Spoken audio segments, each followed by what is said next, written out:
The whole immigration bill, the 1,200 plus pages, and now people are having time to go through it. I've read some of the subsections. It just ends the country as we know it. And Chucky Schumer is saying that if it's not passed, there'll be a new civil rights movement. Can I go to Mexico or Guatemala or Brazil or France? We mainly talk about Latin America. Can I go to Central Africa and show up and say, my civil rights, I'm here in your country, pay for everything? I mean, the country is going bankrupt, and these big banks want that, folks. They want to destroy our wages. And they sell it in the media via the Ford Foundation for more than 60 years. On record, that's who funds this. Ford Foundation has more than $50 billion in their war chest, paying for textbooks in Mexico, mainly, saying, you know, El Norte belongs to Mexico, Treaty of Guadalupe Hidalgo. This is the globalists that run our government to create this division so that it's seen as you're anti-Hispanic, even if you're Hispanic, if you don't want to be under the government of Mexico, a failed state. Because the globalists want to collapse Mexico into the U.S. and collapse the U.S. That's their goal in a receivership takeover. Chucky Schumer, who wants your guns and who says the family is a bad thing and is a horrible monster, he's saying he wants to bring in a bunch of foreigners who could probably be brought in and turned into liberty lovers. A lot of them are. Instead, they're turned into anti-American, socialist, anti-gun people. And then Americans are told, well, you better go along with this or you're racist. When, ladies and gentlemen, have you seen the demographics in this country?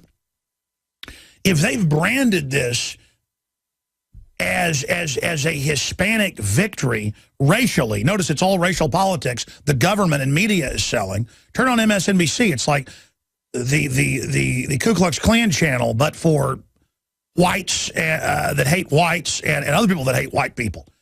And they're pushing it, actually to make sure whites then go into their own little bubble as well in a balkanized system. And that's what Brzezinski talks about. That's what the UN and Club of Rome talk about. That's what Henry Kissinger's in the news today, saying what we hope for is a balkanized, divided Syria. That's what they want, is a global corporate government with all the old countries broken up along religious and sectarian lines. This is the Roman model, the British Empire model of divide and conquer. And imagine how they've branded it. If you see the demographics,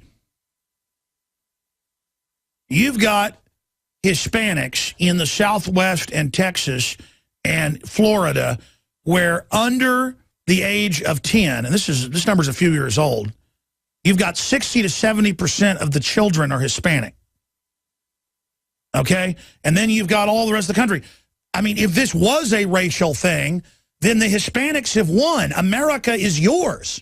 So are you now going to say, let's bring in everybody for the globalist to then vote to be anti-gun? See, because it's seen as the victory against America is to bring in socialism and to get the guns and to do all this when offshore banks are doing it to destroy the United States. I mean, let's say you're a Hispanic truck driver, because we've had these rallies before, when you'll have thousands of people out waving Mexican flags saying La Reconquista, La Invasora, all this stuff, you know, the invasion, the reconquering. People wearing shirts funded by the Ford Foundation that say Plan of San Diego must be implemented now, which means kill all whites above the age of 16. I mean, this is like just beyond the white supremacist. If they said that, they'd be arrested. We have video and photos of this. I've covered it. It's on our site. Just type in Plan of San Diego, you'll find it. And you've got all of this unfolding with the government and big banks funding it to create balkanization. And then you've got Mexico, a completely failed state. You've got all these other Latin American countries collapsing.